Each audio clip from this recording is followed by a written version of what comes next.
Elena pressed her nose against the cold bus window, watching the city change from cramped apartment buildings to tree-lined streets with massive houses. She made this journey every day after school, riding 3 buses to reach the part of town where her mother worked. The Ashford estate sat behind iron gates, looking more like a museum than a home. Elena had been coming here since she was 12, now 16. She knew every corner of the place. Well, every corner she was allowed to see. Her mother Maria had worked as a housekeeper for the Ashfords for 8 years. It was good money, better than most cleaning jobs, but it meant long hours and being invisible. The Ashfords were the kind of rich that made you feel small just by existing near them. They collected art, threw fancy parties, and supported the symphony. Their daughter went to private school and had everything Elena could only dream about. Elena always waited in the small room near the kitchen, the one the Ashfords called the staff area. It had a worn couch, a table, and a window that looked out at the garden. She'd sit there doing homework, listening to the sounds of the big house. Sometimes she heard Mrs. Ashford talking on the phone about charity events. Sometimes she heard their daughter Victoria complaining about something or other. But what Elena loved most was Thursday evenings. Every Thursday, Victoria had her piano lesson in the grand ballroom. The teacher was this older woman named Mrs. Patterson who charged $200 an hour. Elena knew because she'd once heard Mrs. Ashford complaining about the cost, which was funny since they'd just bought a new car that week. Elena would crack open the staff room door and listen. She'd hear Mrs. Patterson counting out the rhythm, correcting Victoria's posture, explaining how to feel the music instead of just hitting keys. Victoria mostly sighed and complained that her fingers hurt or that the piece was too hard.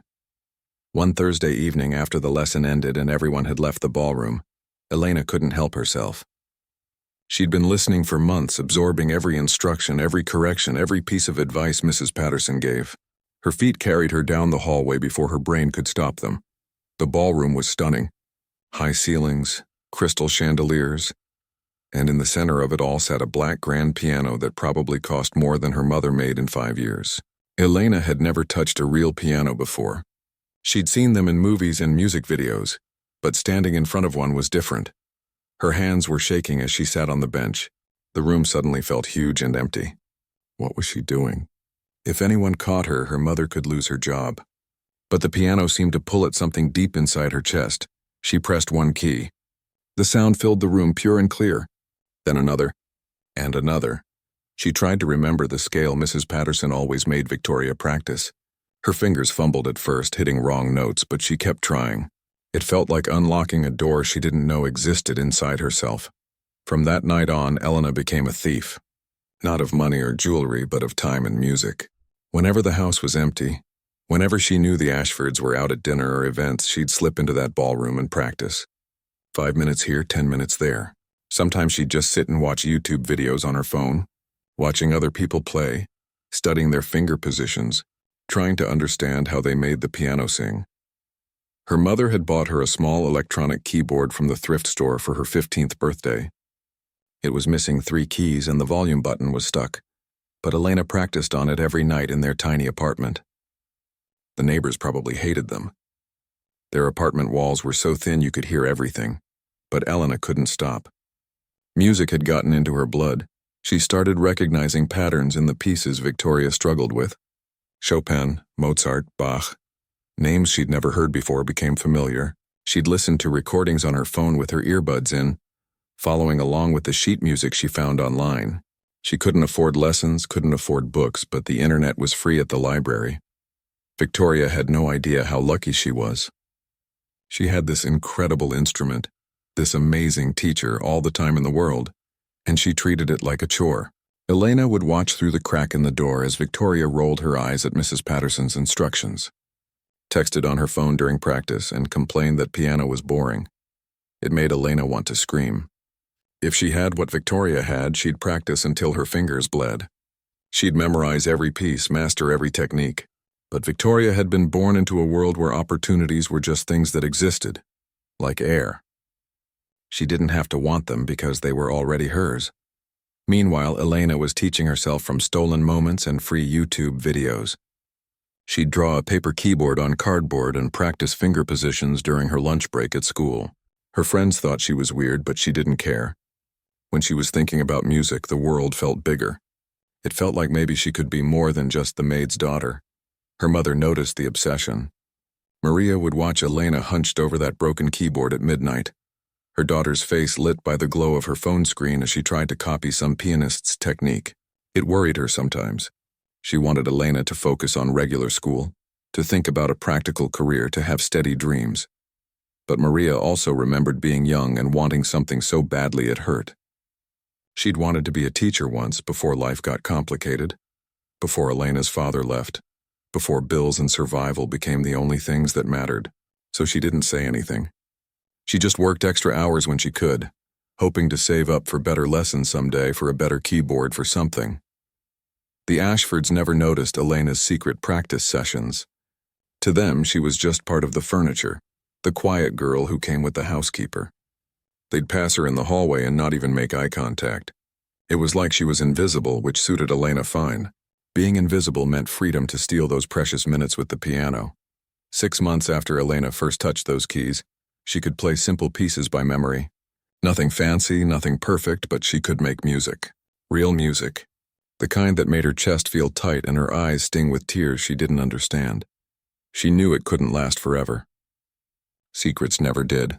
But for now, in those quiet moments alone with the piano, Elena wasn't the maid's daughter. She wasn't poor or invisible or less than. She was just a girl in her music, and that was enough.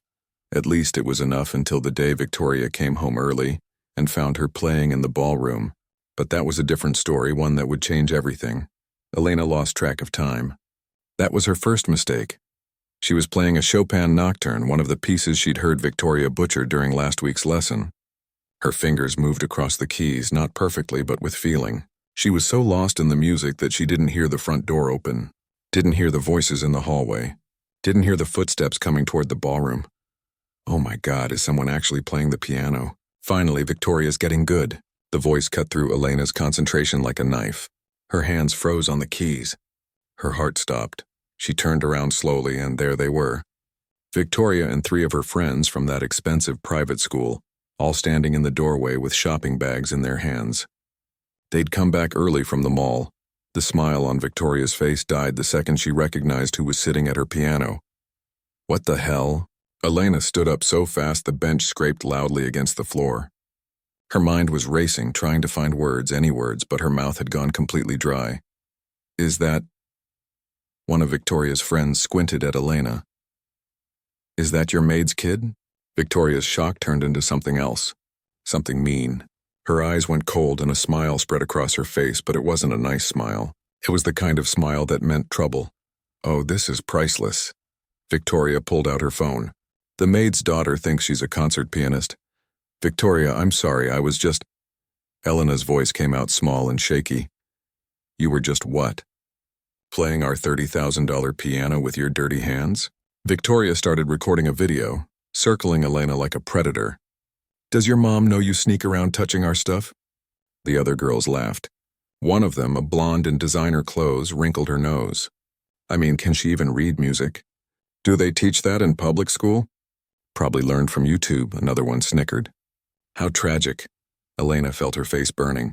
She wanted to disappear, to melt into the floor, to be anywhere but here. She tried to move toward the door, but Victoria blocked her path. Oh no, don't leave yet. I want to make sure I get this on video. My followers are going to die. Victoria zoomed in on Elena's face. Say hi to the internet. This is what happens when the help gets too comfortable. Please don't. Elena's voice cracked. She hated how weak she sounded, how small she felt. Please, Victoria. Please, Victoria, the blonde girl mimicked in a baby voice. That's so sad. Maybe you should stick to what you're good at. Like scrubbing toilets. Does your mom let you practice on the toilet? You could play the bowl like a drum. They all burst out laughing. The sound echoed off the high ceilings, surrounding Elena from every direction. Victoria stepped closer, her phone still recording. I should show this to my mom. You know what? I think I will. Let's see how funny she thinks it is that you've been touching our things. Your mom's probably getting fired today. That word fired hit Elena like a punch to the stomach. Her mother loved this job, needed this job. The Ashfords paid well and mostly left Maria alone to work. Finding another position this good would take months, and they had rent due, utilities, groceries. Elena's stupid decision to play the piano could cost them everything. No, please. Elena's eyes filled with tears. She hated herself for crying in front of them, but she couldn't stop. Don't tell your mom. I'll never touch the piano again, I promise. Please don't get my mom fired. Oh, she's crying now. The third friend, a girl with perfectly styled hair, fake pouted. That's actually kind of pathetic. Victoria, I think you broke her. Victoria lowered her phone, studying Elena with cold eyes. You know what the sad part is? You're actually not terrible. Like, for someone who probably learned from dollar store piano books, you're okay. But that's all you'll ever be. Okay? Because people like you don't become real pianists. You don't have the training, the connections, the money. You could practice forever and you'd still just be the maid's daughter pretending to be something she's not. Those words hurt more than the laughter, more than the recording, more than anything, because part of Elena feared they were true. Now get out of here before I change my mind about telling my mother. Victoria waved her hand like she was shooing away a fly. And if I ever catch you near this piano again, your mom is done here. Understood? Elena nodded, tears streaming down her face. She pushed past them and ran. Ran down the hallway, past the expensive paintings and fancy furniture, into the staff room where she'd left her backpack.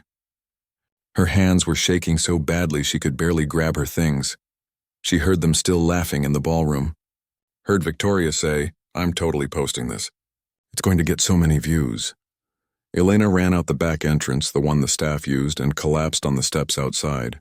She couldn't stop crying. Everything felt ruined.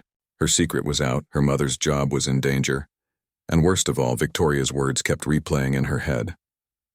People like you don't become real pianists. That's when her mother found her.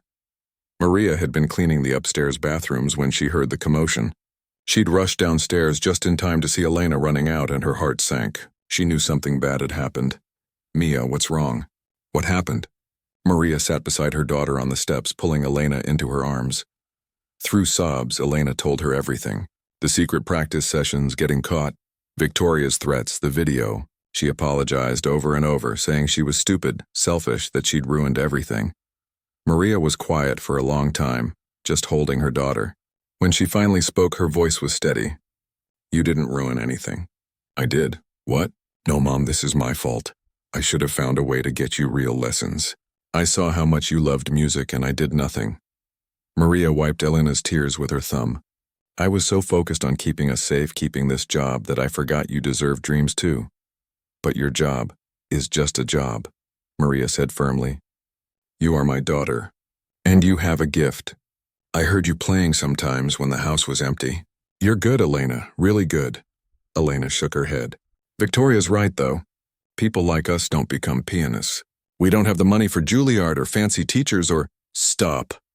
Maria lifted Elena's chin, making her daughter look at her. People like us work twice as hard and fight for every inch. And sometimes, if we're lucky and we don't give up, we make it anyway. But only if we try. Elena wanted to believe her mother, but everything felt impossible now. She'd have to go back inside and face Victoria's smug face. She'd have to walk past that piano every day knowing she could never touch it again. She'd have to give up the one thing that made her feel alive. But as she sat there on those steps with her mother's arms around her, something else started growing inside her chest. Something hot and stubborn. It wasn't hope exactly.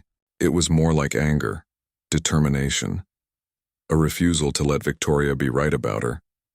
Maybe she couldn't play the Ashfords' piano anymore.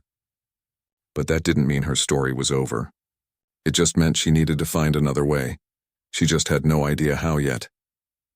Maria started working more hours. She took on weekend shifts at a restaurant, cleaning tables after the dinner rush. She picked up extra houses to clean on her days off. Elena begged her not to, said she didn't need piano lessons, but Maria wouldn't hear it. I'm your mother. Let me worry about this, was all she'd say. 3 weeks after the incident with Victoria, Maria came home with news. She'd found a community center across town that had a piano room. Anyone could use it, but you had to reserve a time slot. Maria had signed Elena up for 2 hours every Saturday afternoon. The center was in a rough neighborhood, the kind with boarded-up windows and chain-link fences. It took 3 bus rides to get there. But inside, past the chipped paint and flickering lights, there was a small room with an old upright piano that was slightly out of tune. To Elena, it was perfect. She started going every Saturday, treating those 2 hours like they were gold. She'd bring her printed sheet music, her phone full of tutorial videos, and she'd practice until her fingers ached. Sometimes other people would peek in, curious about the teenage girl who played like her life depended on it. One of those people was Mr. Chen. He was an older man, maybe 70, who lived in the neighborhood and walked his little dog past the community center every evening. He'd started hearing piano music drifting through the open window during his walks. At first he thought it was a radio, but one evening he got curious enough to look inside. That's when he saw Elena, completely absorbed in a Rachmaninoff piece, fighting through the difficult parts with determination even when she hit wrong notes. Mr. Chen stood there for 20 minutes, watching. Something about the way she played reminded him of himself 50 years ago, raw talent mixed with hunger. The next Saturday he came inside. Elena was in the middle of practicing scales when she heard someone clear their throat. She spun around, worried she was in trouble, and saw an elderly Asian man standing in the doorway with a small dog on a leash. "I'm sorry to interrupt," he said quietly. "I'm Mr. Chen. I live nearby. I've been hearing you play." Elena's cheeks flushed. "Oh, sorry if I was too loud. I can—" No. He held up a hand. "You misunderstand. I wanted to meet the person making that music. May I ask who taught you?" "Nobody, really. I mean, I taught myself. YouTube mostly. And I used to listen to—" Elena trailed off, not wanting to explain the whole story about the Ashfords. Mr. Chen's eyebrows rose. "You're self-taught?" Elena nodded, feeling embarrassed. Probably to someone like him. Someone who looked like he knew about music, she sounded like a joke. Just like Victoria said. But Mr. Chen surprised her. He smiled. A real warm smile that reached his eyes. "May I?" He gestured to the piano. Elena moved aside, and Mr. Chen sat down at the old upright. His fingers touched the keys, and suddenly the out-of-tune piano didn't matter anymore. He played something beautiful and complicated, something Elena had never heard before. The notes filled the small room, and Elena felt goosebumps on her arms. When he finished, Elena realized she'd been holding her breath. "That was incredible," she whispered. "What was that?" "Liszt, Hungarian Rhapsody No. 2. Mr. Chen studied her face. "Do you know who I am?" Elena shook her head. "Good. That means you heard the music, not the name." He stood up slowly, his joints creaking a little. "I used to perform concert halls around the world. That was a long time ago, before my hands got old and my wife got sick. Now I just walk my dog and listen to teenagers play through community center windows." Elena didn't know what to say. She was standing in front of a real concert pianist, and her mind had gone blank. "You have something," Mr. Chen continued. "Raw talent, yes, but more than that. You play with emotion, with hunger. I heard it from outside." He paused. "But your technique needs work. Your posture is wrong, your fingering is inefficient, and you're going to hurt yourself if you keep playing like that." Elena felt her hopes deflate. Of course, she wasn't good enough. She'd never be good enough. "However," Mr. Chen said, and Elena's head snapped up, "I could teach you. If you're willing to work harder than you've ever worked in your life." "I can't pay you." The words tumbled out before Elena could stop them. "My mom already works extra just so I can come here, and did I ask for money?" Mr. Chen's voice was stern but kind. "I'm old. I'm bored. My wife passed 2 years ago and my children live in other states. Teaching you would give me something to do besides watch television and feel sorry for myself." He looked at her seriously. "But I won't waste my time if you're not serious. I'll push you hard. Harder than you think you can handle. So you need to decide right now if you really want this." Elena thought about Victoria's face, her cruel words. She thought about that piano at the Ashford estate that she'd never touch again. She thought about every time someone had made her feel invisible, like she didn't matter. "I want this more than anything," she said, and meant it with every cell in her body. "Good, then we start now. And first we fix everything you're doing wrong." That was the beginning of the hardest year of Elena's life. Mr. Chen wasn't kidding about pushing her. He made her unlearn everything she'd taught herself and start over with proper technique. He was strict, almost harsh sometimes, stopping her mid-piece to correct a single finger position. He made her practice scales until she wanted to scream. He gave her exercises that seemed impossible. "Again," he'd say when she messed up. Just that one word. "Again." Elena would take the 3 buses to the community center every Saturday.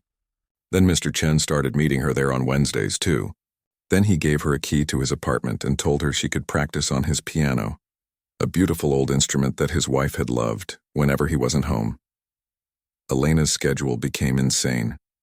She'd wake up at 5 in the morning to practice before school on her cracked keyboard at home. She'd study music theory during lunch.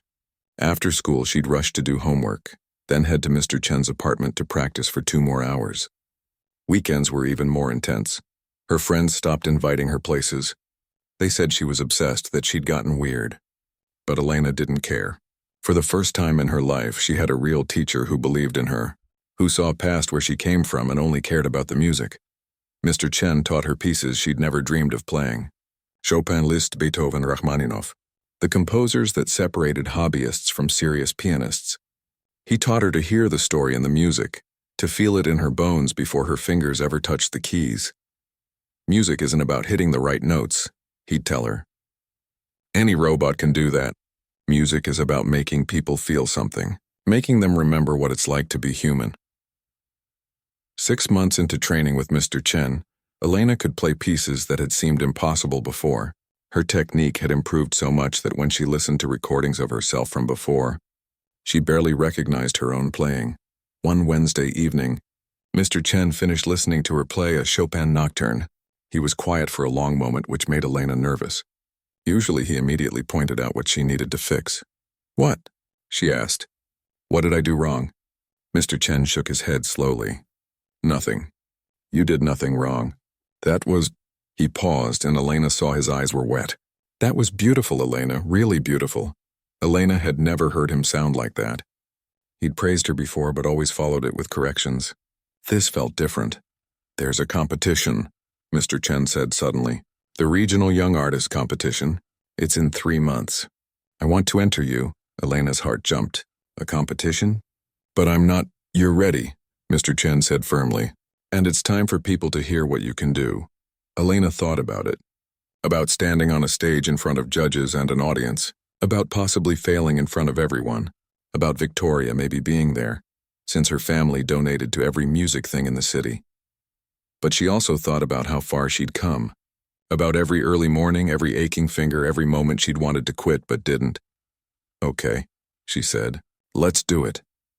The concert hall was the fanciest place Elena had ever been in her life. Crystal chandeliers hung from the ceiling. The seats were covered in red velvet. Everything was gold and marble and so expensive looking that Elena was afraid to touch anything. People walked around in suits and evening gowns, holding champagne glasses and talking in quiet, cultured voices. Elena stood backstage in a simple black dress that Mr. Chen's late wife's sister had altered to fit her. It was beautiful, but it wasn't designer. Her shoes were from Target. Her hair was pulled back in a plain bun because she didn't know how to do anything fancier. She felt like a fraud. Through the curtain, she could hear the audience settling in. The competition had been going for 2 hours already. She'd watched some of the other performers from the wings. They were incredible. Kids her age playing like professionals, wearing expensive clothes, probably trained since they could walk. And then there was Victoria. Elena had spotted her in the program. Victoria Ashford was performing in the youth division, same as Elena. Of course she was. Her family probably donated enough money to guarantee her a spot. When Victoria's turn came, Elena watched from backstage. Victoria wore a designer dress that probably cost more than Maria Maid in 3 months. She walked onto the stage with total confidence, like she owned the place. Which, knowing her family, she kind of did. Victoria played Mozart. It was technically fine. All the right notes in the right order, proper posture, decent timing, but it felt empty to Elena. Like Victoria was just going through the motions, playing music the way you'd read ingredients off a cereal box. No feeling. No soul.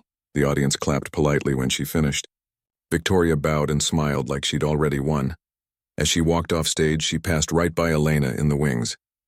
Their eyes met for a split second. Victoria's face went from satisfied to shocked to angry in the span of a heartbeat. "What are you doing here?" Victoria hissed, quiet enough that no one else could hear. Elena's mouth went dry, but she forced herself to speak. "I'm competing." Victoria looked her up and down, taking in the simple dress, the Target shoes. She laughed, but it wasn't a nice laugh. "You're competing? Here? Oh, this is sad. Did your little community center teacher tell you that you were special?" Hate to break it to you, but this is the real world. You don't belong here. Before Elena could respond, Victoria was gone, swept away by her parents who were congratulating her like she'd just won a gold medal. Elena's hands started shaking. Maybe Victoria was right. Maybe this was a huge mistake. She was about to embarrass herself in front of hundreds of people, including actual music critics and professional musicians. Elena Rodriguez, a stage manager with a clipboard, appeared. "You're up next." Elena's stomach dropped to her feet. She looked around frantically for Mr. Chen and found him standing near the back. He gave her a small nod. Just that, a nod. But somehow it helped. She thought about her mother. Maria had taken the evening off from work, something she never did because it meant losing money. Elena had seen her slip into a seat in the very back row, still wearing her cleaning uniform because she'd come straight from her afternoon job. Her mother had worked herself to exhaustion to give Elena this chance. The stage manager was waiting. Elena took a deep breath and stepped through the curtain. The lights were blinding. The audience was a dark mass of faces she couldn't quite make out. The piano sat in the center of the stage, waiting. In that moment, walking toward it felt like walking a mile. She sat down on the bench, adjusted her position the way Mr. Chen had taught her, placed her hands over the keys. Her heart was pounding so hard she was sure the entire audience could hear it. She'd chosen Liszt's La Campanella for the competition. Mr. Chen had argued against it at first. It was one of the hardest pieces in classical piano, written to show off virtuoso technique. Most professional pianists struggled with it, but Elena had insisted. If she was going to do this, she was going to really do it. The hall went silent. Elena closed her eyes for just a second. She thought about every early morning practice session, every correction from Mr. Chen, every time someone had made her feel small, every doubt she'd ever had about herself. Then she thought about her mother in the back row wearing her uniform. She opened her eyes and began to play. The first notes rang out clear and bright like bells. Her fingers flew across the keys, moving so fast they almost blurred. The piece was technically brutal, full of massive jumps and rapid passages that could trip up even experienced players. But Elena had practiced it thousands of times. Her muscle memory took over, but more than that, she felt it. Every note told a story. The story of being invisible, of being told she wasn't good enough, of fighting for every small victory, of refusing to give up even when everything seemed impossible. The difficult sections came and went. The massive leaps that could make or break the piece. The rapid chromatic runs that had to be perfect. Elena hit every single one. Her hands moved with precision she didn't know she had, driven by something deeper than technique. In the audience, people had stopped shifting in their seats. You could have heard a pin drop. Critics who'd been checking their phones put them away. Professional musicians sat up straighter. Victoria, sitting with her parents, had gone completely pale. Mr. Chen, standing in the back, had tears running down his face. Maria, in her cleaning uniform, had both hands pressed to her mouth. Elena reached the final section, the part where everything came together in a cascade of notes that seemed impossible for two hands to play. But she'd practiced this moment so many times it was burned into her soul. Her fingers danced across the keys, each note crystal clear, building to the final triumphant chord. She hit the last note and held it, letting it ring through the hall. For a moment, there was absolute silence.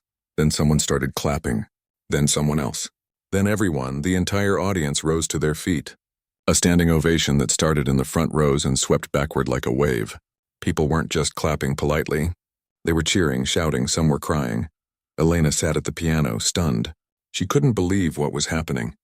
This didn't happen to people like her. This didn't happen to the maid's daughter who learned piano from YouTube videos. But it was happening. She stood up, her legs shaky, and bowed. The applause got louder. She looked out into the audience and found her mother. Maria was standing, tears streaming down her face, clapping so hard her hands must have hurt. Elena felt her own tears start. She bowed again, trying to take it all in, trying to memorize this moment so she'd never forget it. As she walked off stage, her legs barely working, she passed the competition judges. She heard one of them say to another, "That was extraordinary. Who is she? I've never heard of her. Does it matter?" The other judge replied, "That was one of the best performances I've heard all year." In the wings, Mr. Chen was waiting. He pulled her into a hug, something he'd never done before. I knew you could do it, he whispered. I always knew. Elena was shaking, overwhelmed. She'd done it. She'd actually done it. She'd stood on that stage and proved that Victoria was wrong. That everyone who'd ever doubted her was wrong. But the competition wasn't over yet. The judges still had to deliberate. Other performers still had to go. Elena knew she shouldn't get her hopes up. Just being here, just performing that well, should be enough. But deep down, she wanted more. She wanted to win. Not for fame or glory, but to prove once and for all that where you came from didn't determine where you could go. The next hour was the longest of her life. She sat backstage watching other competitors perform, her mind spinning. Finally, after what felt like forever, all the performances ended. It was time for the judges to announce the winners. Elena's heart was pounding as she filed back onto the stage with all the other competitors. The head judge, a distinguished-looking woman in her 60s, stepped up to the microphone. This year's competition showcased exceptional talent, she began. The level of musicianship we witnessed tonight was truly remarkable. Elena tried to prepare herself for disappointment. There was no way. She was probably in the bottom half. That performance had been a fluke. She'd been lucky. However, the judge continued, there was one performance tonight that stood apart, one that showed not just technical mastery but true artistry. A performance that reminded us all why we fell in love with music in the first place. Elena's hands were clenched so tight, her nails dug into her palms. The winner of this year's Regional Young Artist Competition, and the youngest person to ever win the overall grand prize. Not just the youth division. The judge paused, and time seemed to stop. Elena Rodriguez. Elena didn't move. She couldn't. Her name echoed through the concert hall, but her brain couldn't process what was happening. She'd won. Not just the youth division. The entire competition. Someone next to her gently pushed her forward. Her legs moved on autopilot, carrying her to the center of the stage. The applause was deafening. The head judge was smiling at her, holding out a trophy and an envelope. Elena's hands shook as she took them. Congratulations, Miss Rodriguez, the judge said warmly. That was truly an exceptional performance. You have a remarkable gift. Elena tried to say thank you, but no words came out. She just nodded, holding the trophy like it might disappear if she let go.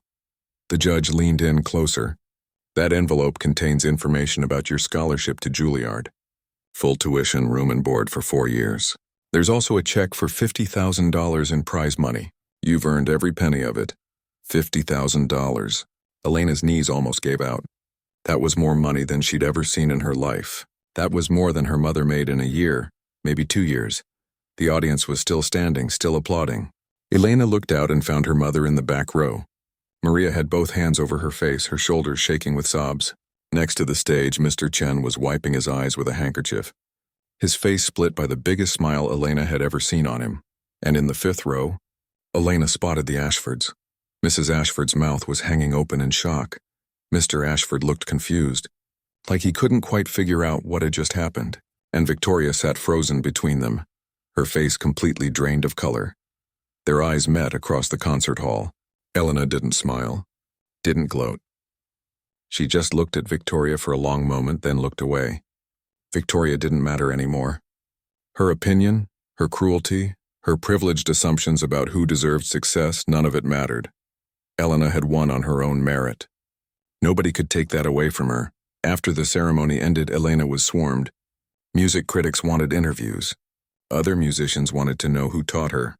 Someone from a classical music magazine asked to take her photo. A representative from a recording company gave her a business card. It was overwhelming and surreal, and Elena felt like she was floating through a dream. But all she really wanted was to find her mother. Maria was waiting near the back doors, still crying. When Elena reached her, they grabbed each other and held on tight. Neither of them could speak for a full minute. You did it, mija, Maria finally whispered. You really did it. We did it, Mom. Elena pulled back to look at her mother. This is because of you. All those extra shifts, all those extra jobs, driving me everywhere, believing in me. This is yours too. Maria shook her head, tears still falling. No, baby. This is all you. I just gave you the chance. You're the one who worked for it. You're the one who had the talent and the heart to make it happen. Mr. Chen appeared beside them, his little dog on its leash. She's right, you know. I've taught many students in my life, Elena. but I've never taught anyone with your combination of talent and determination. What you did tonight, that was something special. I couldn't have done it without you, Elena said. You gave me everything. Your time, your knowledge, your piano, you believed in me when nobody else did.